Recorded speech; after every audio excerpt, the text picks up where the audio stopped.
नमस्कार मित्रों, थोड़े से दिन पीछे जो बीते हैं संसदीय बहस के, उन्होंने थोड़ा सा निराश किया है। और मेरा ख्याल आप भी इस बात से सहमत होंगे कि ये निराशा नहीं आनी चाहिए थी, क्योंकि इसमें हमारे राष्ट्र की गरिमा का सवाल जुड़ा हुआ है इससे। और दूसरा यह है कि जो संसदीय हमारा ढांचा है, पार्लियामेंट्री डेमोक्रेसी का, संसदीय लोकतंत्र का जो ढांचा है, कहीं ना कहीं उसमें भी खरोंचें आती हैं। और ये खरोंचें नहीं आनी चाहिए थी, क्योंकि अतीत में हमारे पास स्वस्थ परंपराएं हैं। या तो ये हो कि परंपराएं हमारे पास ना हों और हम इन बातों को उलझाने का प्रयास करें। आप देखिए कि इस बार इस तरह की भाषा प्रयोग में लाई गई, हमने भाषा और शब्दों को चिंदी चिंदी कर दिया कई स्थानों पर। और इससे पहले भी एक सत्र में, संसद के एक सत्र में, जिस तरह की भाषा का प्रयोग प्रधानमंत्री के खिलाफ हुआ था, वह भी बेहद आपत्तिजनक थी। कहीं तो रक्त से सने हुए हाथों का हवाला दिया गया था और कुछ ऐसी बातें भी कह दी गई थी जो देश की जो एक सूत्रता है, देश को एक सूत्र में पिरोने की भावना है, उस पर कहीं ना कहीं वो चोट करती थी। ये नहीं होना चाहिए। मैं इससे थोड़ा सा पीछे जाके आपको एक बताना चाहता हूँ, कुछ एक प्रसंग जो हमारे ही संसदीय लोकतंत्र का हिस्सा रहे हैं और हमें उन प्रसंगों पर गर्व है। 2 बार नेहरू जी तत्कालीन प्रधानमंत्री और कांग्रेस छोड़कर प्रतिपक्ष में शामिल हुए तत्कालीन वरिष्ठ प्रतिपक्षी नेता आचार्य कृपलानी, दोनों के मध्य 2 बार बहस हुई और दोनों बार की बहस एक ऊंचे स्तर पे हुई और दोनों बार की बहस में आचार्य कृपलानी विजयी रहे, प्रतिपक्षी नेता होते हुए भी। लेकिन जब निर्णय की घोषणा हो गई, जब उनका स्वागत भी हो गया, सारा कुछ हो गया, तो उसके बाद उन्होंने कहा था कि नहीं, इसके बावजूद मैं समझता हूँ कि प्रधानमंत्री ने जो वो दे सकते थे अपनी योग्यता के अनुसार, वो दिया नहीं। अगर अपनी योग्यता के अनुकूल वो देते तो ये आज जो प्रश्न मैं उठा रहा हूँ, मुझे इस उम्र में ये प्रश्न ना उठाने पड़ते। पहला प्रकरण क्या था? पहला प्रकरण था कि प्रधानमंत्री एक प्रस्ताव को लेकर आए थे कि जिसमें हम भारत के तत्कालीन प्रतिरक्षा मंत्री के रूप में श्री कृष्णा मेनन संयुक्त राष्ट्र संघ में जाकर कश्मीर के सवाल पर बोले थे। और वो संयुक्त राष्ट्र संघ का एक रिकॉर्ड भी है कि कोई भी व्यक्ति 6 घंटे या 7 घंटे लगातार एक ही प्रश्न पर निरंतर पूरे जोश के साथ बोलता रहा हो और वहाँ जो मौजूद थे सदस्यगण, उनमें भी अधिकांश सदस्य मौजूद रहने पे मजबूर हो जाएं कि इस बंदे की शैली देखो, कैसे एक लच्छेदार बात करता है, कैसे शब्दों को पिरोता है। और कृष्णा मेनन के एक हाथ में कॉफ़ी का प्याला होता था, एक सिप कॉफ़ी का भरते थे, कॉफ़ी के प्याले को मेज़ पर रख कर फिर वो बोलना शुरू कर देते थे, और दूसरे हाथ में स्टिक होती थी और स्टिक से उठा कर स्टिक से वो शब्दों को जैसे स्टिक के साथ उठाकर उछाल रहे हैं, ऐसे लगता था कई बार। और प्रधानमंत्री जवाहरलाल नेहरू ने तब अपने देश की संसद में एक प्रस्ताव रखा था कि इनकी सराहना होनी चाहिए कि इन्होंने 6.5 घंटे या 7 घंटे निरंतर एक महत्वपूर्ण प्रश्न पर अंतर्राष्ट्रीय संयुक्त राष्ट्र संघ की महासभा में इतना अच्छा वक्तव्य दिया। बात कर ली गई उन्होंने और मेज़ें थपथपाकर स्वागत भी किया गया कि ये प्रस्ताव आना चाहिए। लेकिन आचार्य कृपलानी खड़े हुए, उन्होंने कहा, पंडित जी, मुझे प्रस्ताव पर कोई आपत्ति नहीं है, मैं आपका भी सम्मान करता हूँ और कृष्णा मेनन का भी, को मेरे भी सहयोगी रहे हैं एक समय भी, लेकिन मैं 2-3 प्रश्न पूछना चाहता हूँ, उसके बाद आप चाहें तो प्रस्ताव का मैं विरोध नहीं करूँगा। मेरा पहला प्रश्न ये है कि आप बताइए कि वो कृष्णा मेनन वहाँ पर किस लिए गए थे, किस विषय पर बोलने के लिए गए थे?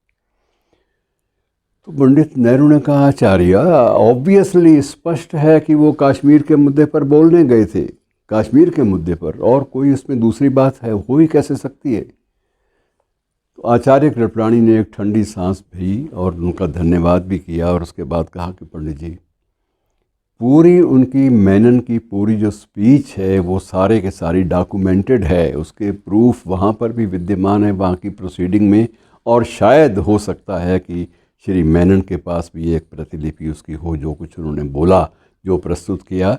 और अगर उनके पास ना भी होगी तो वहाँ ज़रूर यूएनओ की जनरल असेंबली की जो प्रोसीडिंग हैं, कार्रवाई, उसमें ज़रूर दर्ज होगी।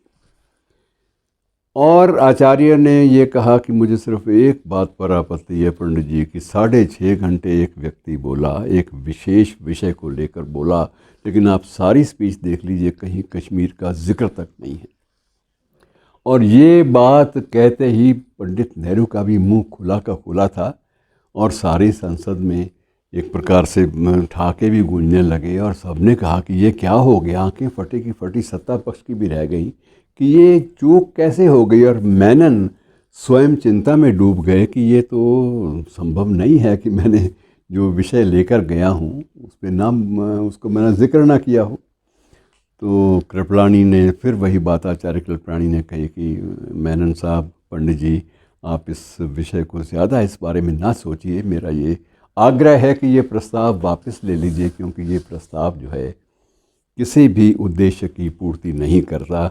और मित्रों, गरिमापूर्ण बात यह थी कि पंडित नेहरू ने कहा कि यदि विवाद है सदस्यों के बीच में, सर्वसम्मति से कोई चीज़ नहीं पारित हो पाती, ऐसी चीज़, तो मैं इसको वापस लेना चाहता। तो उन्होंने एक प्रकार से गरिमाओं का वहन किया। दूसरी बात जो थी गरिमाओं की वहन वाली, वो भी आचार्य कृपलानी से जुड़ी हुई है मित्रों। ये 1962 भारत चीन युद्ध के बाद की बात है। और उस समय जब युद्ध हो चुका, हमने अपने बहुत सारे क्षेत्र चीन को हमें देने पड़े, सौंपने पड़े, हमने छोड़ने पड़े, कुछ क्षेत्र अपने इलाके छोड़ने पड़े और अपनी जो प्रभुसत्ता और अखंडता से समझौते करने पड़े। तो वो एक बड़ा अद्भुत सा दृश्य था कि जिसमें समूचा देश महसूस करता था कि एक गरिमाएं जो हैं वो हमारी सुरक्षित नहीं रखी जा सकती, सीमाएं जो हैं वो उन पर अतिक्रमण हुआ है और हम कुछ कर नहीं पाए। ये बेबसी के एहसास ने पूरे देश को जकड़न में लिए हुआ था, हताशा से भरा हुआ था देश। और उसके बाद जब बात चली भारत चीन युद्ध में किसका दोष है, किसकी मुख्य भूमिका है, तो उस वक्त आचार्य कृपलानी खड़े हुए और मित्रों, उन्होंने पहले इस बात का नोटिस दे दिया गया था कि आज मैं कुछ विशेष बोलना चाहता हूँ, मुझे टोका ना जाए। अध्यक्ष, लोकसभा अध्यक्ष तत्कालीन, उन्होंने भी इस बात का आश्वासन दिया कि नहीं, आचार्य की बात को पूरी गरिमाओं से सुना जाएगा। सत्ता पक्ष के लोगों ने भी इस बात का आश्वासन दिया, जो मुख्य वक्ता थे, कि नहीं, आचार्य के सामने कोई भी बोलेगा नहीं, आचार्य अपनी बात कह लेंगे तो हम फिर मीन में एक को जो निकालनी होगी हम निकालेंगे। और मित्रों, उसमें ये हुआ कि उस वक्त दर्शक दीर्घा में सुचेता कृपलानी भी बैठी थी। सुचेता कृपलानी कौन थी वो मैं आपको याद करा दूं, क्योंकि पुराना इतिहास कई बार हम भूल भाल जाते हैं। सुचेता आचार्य कृपलानी की धर्मपत्नी थी, जीवन संगिनी थी, लेकिन वो कांग्रेस के प्रतिनिधि के रूप में उत्तर प्रदेश की मुख्यमंत्री भी थी। और मित्रों, ये जानना भी बड़ा दिलचस्प होगा कि दोनों एक ही छत के नीचे रहते थे उत्तर प्रदेश के मुख्यमंत्री निवास में, लेकिन एक ही छत के नीचे रहते हुए भी वैचारिक स्तर पर दोनों ने कोई समझौता नहीं किया। सुचेता जी सदा कांग्रेस के पक्ष में बोलती रहीं और आचार्य सदा इसका विरोध करते रहे अपने अपने मंचों पर, लेकिन गरिमाओं का कहीं भी हनन नहीं हुआ। सबसे बड़ी बात यह थी, उस दिन विशेष रूप से सुचेता दर्शक दीर्घा में बैठकर सुनने के लिए आई थी और बाद में उन्होंने कहा भी कि मुझे आचार्य को सुनना बड़ा अच्छा लगता है, वो इसलिए भी कि मैं भी कभी इनकी स्टूडेंट रही हूँ, छात्र रही हूँ।